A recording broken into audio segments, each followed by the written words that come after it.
follow Jesus, then it's really clear and really important to make sure to avoid making idols of the things around us.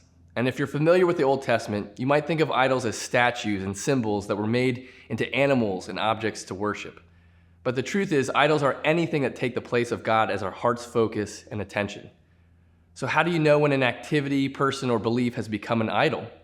In Matthew 6:24, Jesus says, "No one can serve two masters. Either you will hate the one and love the other, or you will be devoted to the one and despise the other. You cannot serve both God and money." So what has master over your life right now? What is your motivating focus each and every day? Evaluating your time, desires, and priorities is a great place to start. Start with looking at the amount of time that you're dedicating in your daily, weekly, or annual rhythm.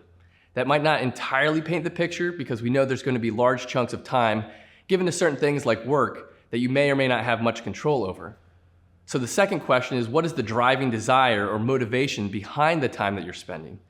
For example, work can easily become an idol if we're committing a majority of our time and effort alongside an unhealthy desire to earn more money, find achievement and recognition.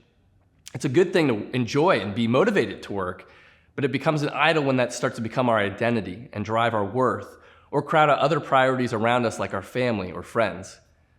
So what about priorities and emotions that come along with an activity or person? To relate it back to the topic of fitness, are you rearranging your schedule and prioritizing getting to the gym over other relationships and appointments? If you miss a couple days in the gym, do you feel discouraged and angry at yourself? Are you only finding fulfillment and affirmation when you're looking at your progress or lack thereof in the mirror?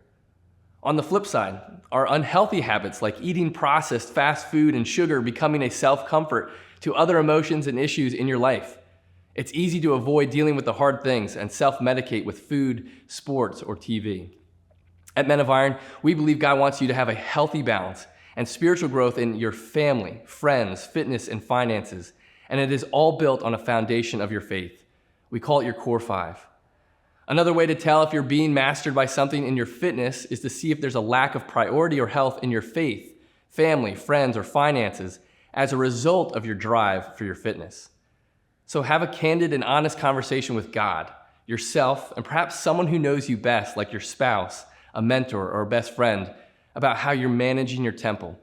If you're finding your identity, truth, comfort, and driving motivation in anything other than Jesus, you're probably allowing it to master over you and become an idol. Remember, you can only serve one master, and if you're following Jesus, there's only room for him in that role.